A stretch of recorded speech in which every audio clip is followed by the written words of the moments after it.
100 అబద్ధాలు చెప్పైనా ఓ పెండ్లి చేయాలి అంటారు పెద్దలు. ఎందుకు?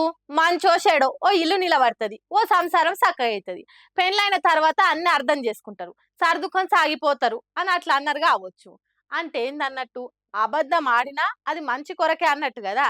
కానీ ఈ పాకిస్తాన్ దేశపోడు చూడుండ్రి, చేసేదే లంగా లఫంగ్ పనులు రా అంటే దాంట్లో పుట్టడు అబద్ధాలు దునియా మీద ఎగజల్లుతున్నాడు.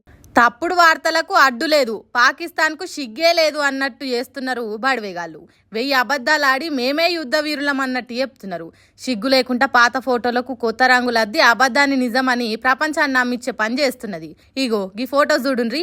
యుద్ధానికి సిద్ధంగా ఉన్న పెద్ద పెద్ద నౌక పడవలు, వాటి మీద ఎగురుతున్న విమానాలు, అంటే చాలు బాంబుల వర్షం కురిపించడానికి రెడీగా ఉన్న పాకిస్తాన్ దేశం అని ఈ ఫోటోను విడుదల చేసింది. మా దేశం సత్తా చూసి భారతదేశం వెనుకకు తగ్గింది. ఇది మా పవర్, ఇది మా వీరత్వం, ఇది మా బలం, ఇది మా శూరత్వం అన్నట్టు సోషల్ మీడియాలో పెట్టింది. దీన్ని చూసిన ఎవరైనా నిజమే అనుకునేటట్టు చేసింది.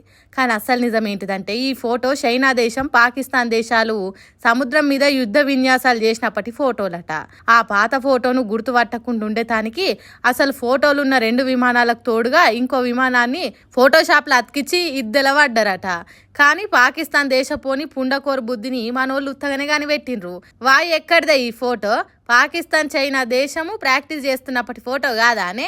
ఎందుకే అబద్ధానికి పుట్టినట్టు చేస్తావు, అబద్ధాలు ఆడేతానికి పుట్టినట్టే చేస్తావు అని పాకిస్తాన్ దేశాన్ని ఇజ్జత్ తీసి ఇంటి వెనకేసిండ్రు. ఫేక్ వార్తలు పుట్టించే దేశం పేరు పాకిస్తాన్ కాకుండా ఫేకిస్తాన్ అని పెట్టుకుంటే మంచిగా ఉంటది కదనే అన్నట్టు మనోళ్ళు ప్రపంచానికి తెలిసేటట్టు చేసిండ్రు. ఇట్లా ముఖం మీద కాండ్రించి ఉమ్మినా కూడా మాకు సిగ్గుశరం అనేదే లేదు అన్నట్టు మళ్ళా అబద్ధాలు చెప్పుడు అలవాటైనట్టు చేస్తున్నారట. శిషి ఎట్లా బుద్ధి జ్ఞానం వస్తుందో ఏమో పోన్రి.